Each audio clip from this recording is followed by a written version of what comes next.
Good morning बच्चों। आज हम लोग इतिहास में अध्याय 3 पढ़ेंगे। अध्याय का नाम है अंग्रेजी शासन का भारतीय जनजीवन पर प्रभाव। पिछले क्लास में हम लोग इसका एक पार्ट पढ़ चुके थे। आज हम लोग आगे का पढ़ेंगे। आगे आज हम लोग देखते हैं रैयतवाड़ी व्यवस्था। इससे पहले हम लोग स्थायी बंदोबस्त और अंग्रेजों की कृषि नीति इसको पढ़े थे। आज रैयतवाड़ी व्यवस्था पढ़ेंगे। इस व्यवस्था का मूल आधार लगान का किसान के साथ सीधे करार करना था।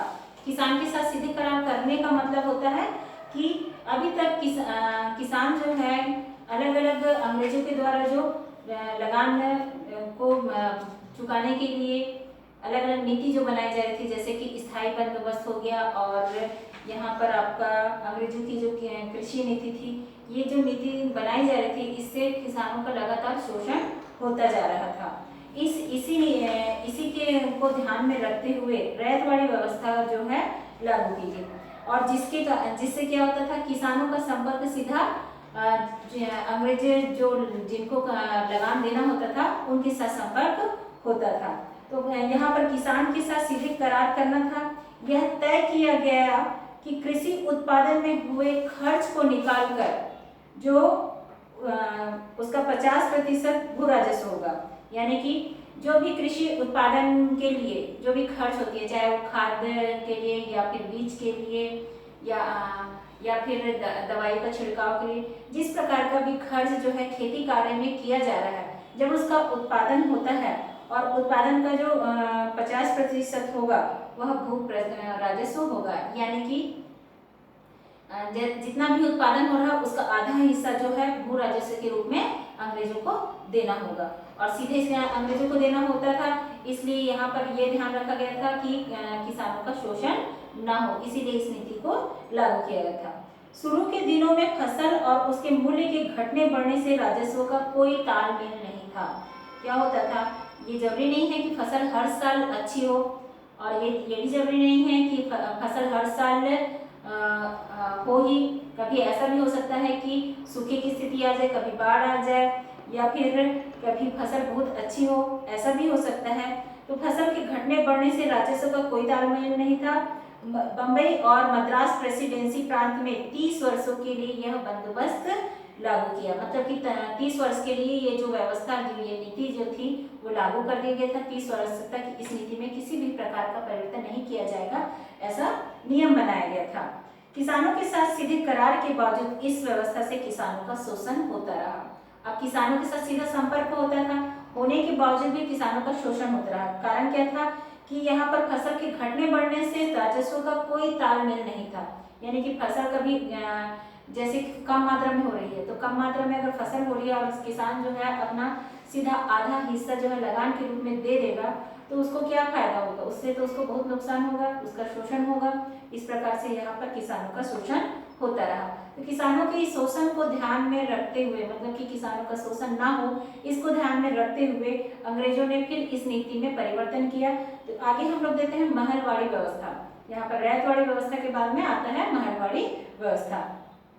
सन 1833 से 43 ईस्वी के बीच अंग्रेज शासकों ने पश्चिमी उत्तर प्रदेश में एक नई लगान व्यवस्था लागू की।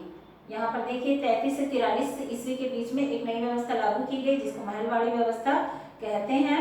ये जो था, जिसमें पूरे गांव, जिसे महल कहते हैं, यानी कि जितना भी गांव होता था, गांव से लगान का बंदोबस्त किया जाता था, अर्थात गांव के सभी कृषक परिवारों पर लगान जमा करने की संयुक्त जिम्मेदारी होती थी। यानी कि जितने भी गांव में कृषक परिवार होते थे और वे जो अंग्रेजों के द्वारा जो राशि तय की जाती थी उसको पूरे गांव वाले जो है मिल करके उस लगान को देते थे।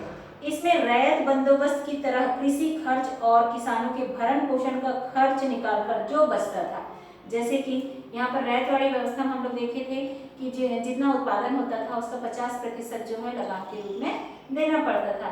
लेकिन यहाँ पर अब किसानों के शोषण को ध्यान में रखते हुए इसमें थोड़ा सा और सुधार किया गया। ये सुधार क्या था कि कृषि कार्य का जो भी खर्च हुआ रहता है उसमें उसको और किसानों के भरण पोषण, इसका खर्च निकालने के बाद में जितना भी कृषि के उत्पादन में खर्च हुआ है उससे और किसानों के भरण पोषण के लिए जितना भी अनाज लगेगा उसको निकाल करके जो बचेगा उसका लगभग आधा हिस्सा, यानी कि बचने के बाद में जो भी जो रहता है अनाज जो रहता है उसका आधा हिस्सा जो है लगान के रूप में वसूल किया जाता था। इस व्यवस्था को पंजाब, मध्य प्रदेश एवं छत्तीसगढ़ में भी लागू किया गया था। इसको याद रखेंगे, अंतर याद रखेंगे कि रैयतवाड़ी व्यवस्था में जो है जो भी उत्पादन होता था उसका आधा हिस्सा जो है लगान के रूप में देना पड़ता था। महलवाड़ी व्यवस्था में कृषि उत्पादन के अलावा उसमें जो खर्च होता है उसके अलावा किसानों के भरण पोषण का भी खर्च निकालने के बाद में जो बचता है उसका आधा हिस्सा जो है लगान के रूप में देना पड़ता था। इसको महलवाड़ी व्यवस्था कहते हैं। दोनों में यही अंतर है। और साथ में ये जो व्यवस्था है ये कहाँ लागू की गई थी? पंजाब, मध्य प्रदेश और छत्तीसगढ़ में। इसके बाद में आता है छत्तीसगढ़ में लगान व्यवस्था। हम लोग छत्तीसगढ़ में किस प्रकार की लगान व्यवस्था थी अब इसको देखते हैं। अंग्रेज अधिकारियों ने छत्तीसगढ़ की लगान व्यवस्था में अनेक परिवर्तन किए। उन्होंने छत्तीसगढ़ को अनेक तहसील में बांट दिया और तहसीलदारों की नियुक्तियां की। अभी जैसे कि हमारे यहाँ अलग अलग, जैसे कि पूरा छत्तीसगढ़ जो है अलग अलग जिलों में बटा हुआ है। जिले जो है कई गांव में, यहाँ पर तहसील में जैसे गांव में बटा हुआ है, ब्लॉक में बटा हुआ है, वैसे ही अंग्रेजों के समय में छत्तीसगढ़ को अनेक तहसील में बांट दिया गया और प्रत्येक तहसील में तहसीलदारों की नियुक्तियां की गई।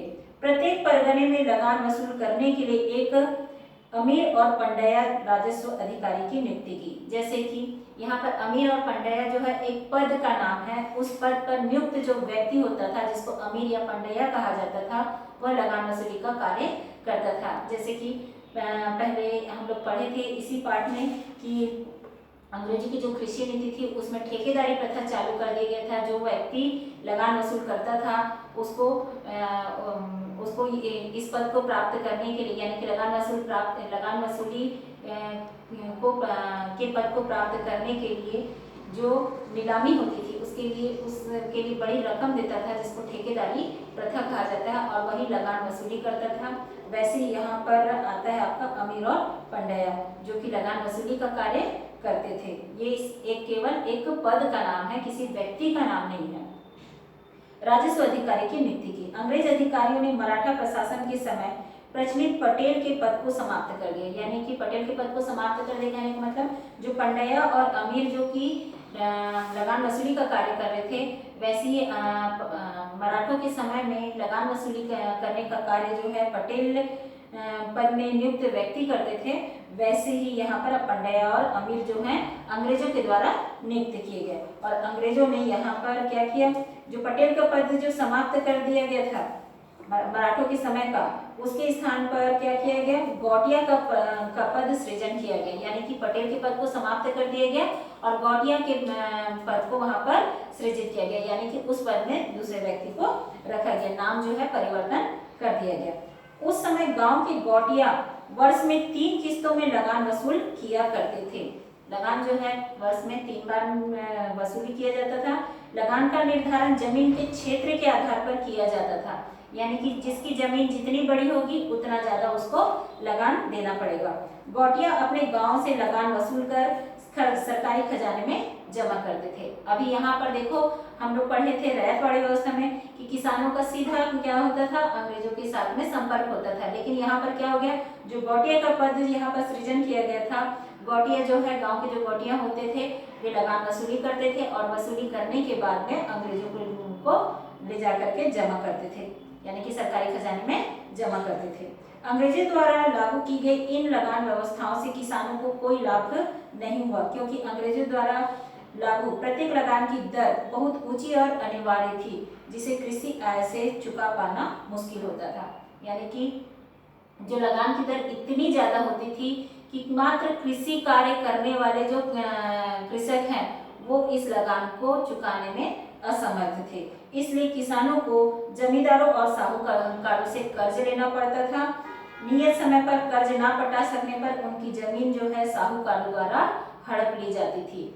ठीक है, ये समझ आ ही रहा होगा, साफ साफ लिखा हुआ है कि किसान जो है केवल कृषि के द्वारा अपने लगान चुकाने में, क्योंकि अंग्रेजों की जो लगान की नीति थी और उनकी दर जो थी इतनी ज्यादा थी कि कृषि के आय के द्वारा उसको चुका पाना मुश्किल था, जिसके कारण से कर देने के लिए उनको साहूकारों से कर्ज लेना पड़ता था और साहूकारों को नियत समय पर कर्ज न पटा पाने पर साहूकारों के द्वारा किसानों की जमीन जो है हड़प ली जाती थी।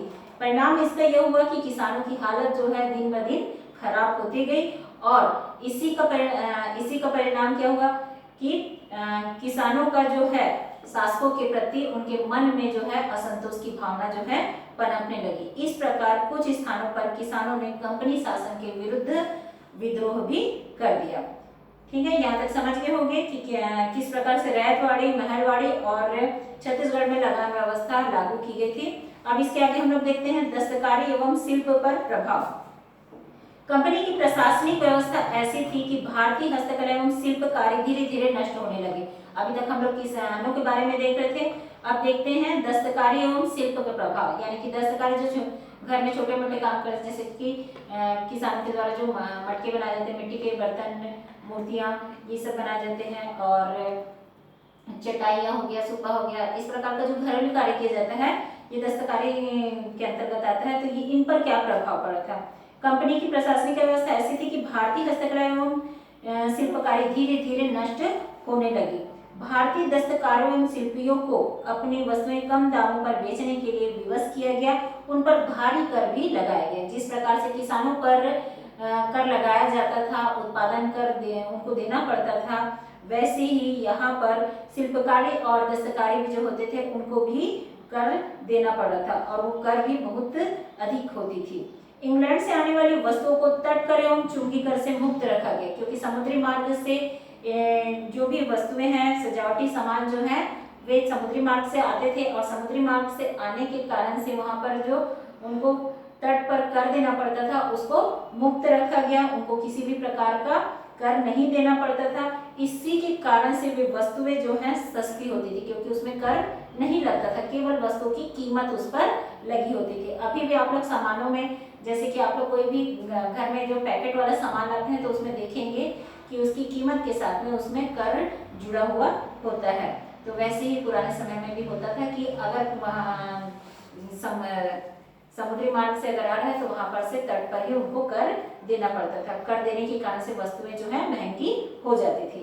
परिणाम स्वरूप भारतीय दस्तकारी एवं शिल्प विदेशी वस्तुओं के सामने नहीं टिक पाए। किस कारण से? क्योंकि यहाँ पर जो भारतीय दस्तकारी और शिल्पकार जो थे उनको कर देना पड़ रहा था और कर देने के कारण से ही उनको अपनी वस्तुएं जो है अधिक कीमत पर बेचनी पड़ रही थी और यहाँ पर इंग्लैंड से जो आने वाली वस्तुएं थी उनको किसी भी प्रकार का चूंगी कर नहीं देना पड़ रहा था, जिनके कारण से उनकी वस्तुएं जो है सस्ती होती थी।